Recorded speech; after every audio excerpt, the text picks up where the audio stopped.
Memory Scarecrow by Mrs. Ingersoll's third grade class. Once upon a time there was a little boy named Zach. His house was on a farm, located 5 miles outside the town of Crookston. He lived on a beautiful farm that was so huge his neighbors were very far away. Zach was lonely. His grandma and grandpa had just moved away, and he missed having them around.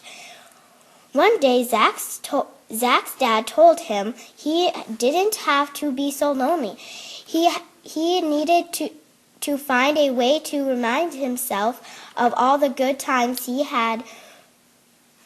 used to have with his grandma and grandpa. That gave him an idea. He went to the attic to dig through all the old trunks from his grandparents. There were lots of old clothes and hats left over from when his grandparents had owned the farm.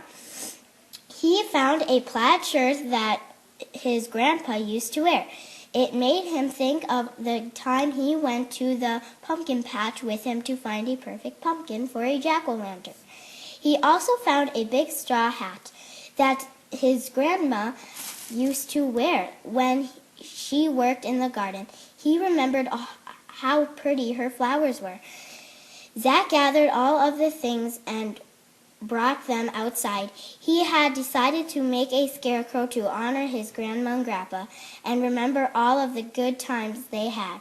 He found the perfect pumpkin for a head, just like Grandpa taught him. Next he stuffed a pair of pants and that plaid shirt with straw. Then he put the hat on his scarecrow's head. Finally, he found the perfect spot for him in his garden and named him Jack.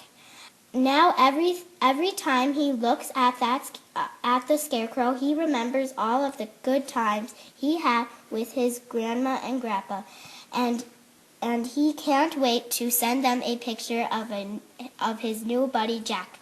The end.